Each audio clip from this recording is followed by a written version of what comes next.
There was a great sage in India called Vyasa.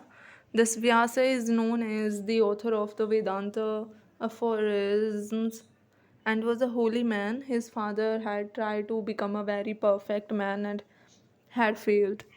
His grandfather had also tried and failed. His great grandfather had similarly tried and failed. He himself did not succeed perfectly, but his son, Shuka, was born perfect. Vyasa taught his son wisdom, and after teaching him the knowledge of truth himself, he sent him to the court of King Janaka.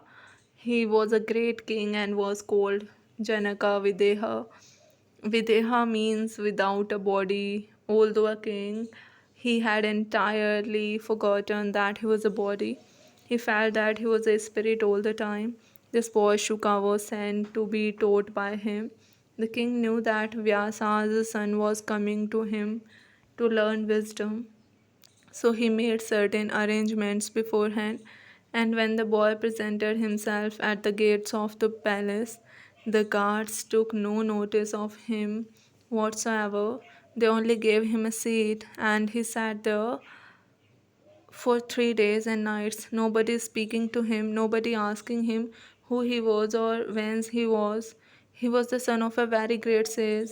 His father was honored by the whole country, and he himself was a most respectable person. Yet the low, vulgar guards of the palace would take no notice of him. After that, suddenly the ministers of the king and all the big officials came there and received him with the greatest honors.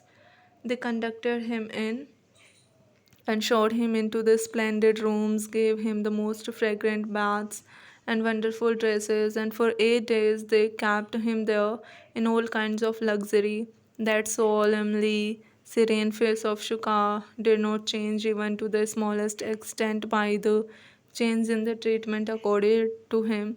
He was the same in the midst of this luxury as when waiting at the door. Then he was brought before the king. The king was on his throne.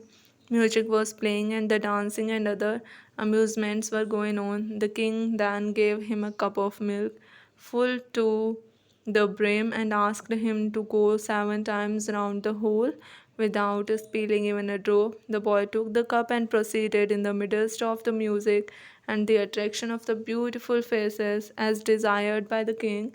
7 times did he go round, and not a drop of the milk was spilled. The boy's mind could not be attracted by anything in the world unless he allowed it to affect him.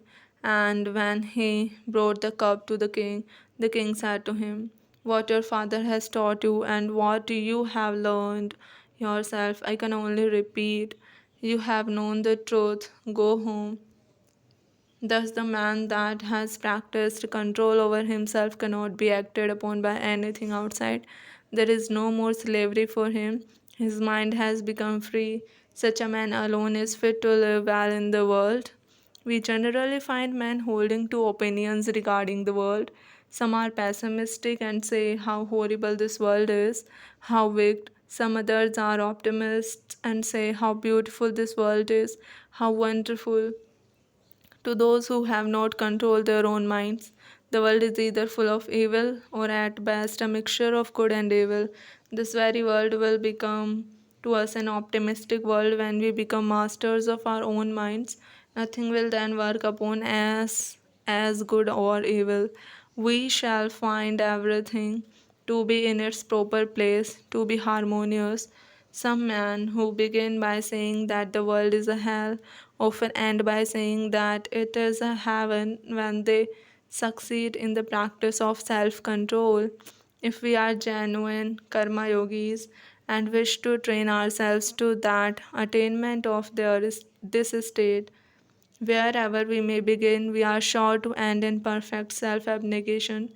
And as soon as this seeming self has gone, the whole world, which at first appears to us to be filled with evil, will appear to be heaven itself and full of blessedness. Its very atmosphere will be blessed. Every human face there will be God.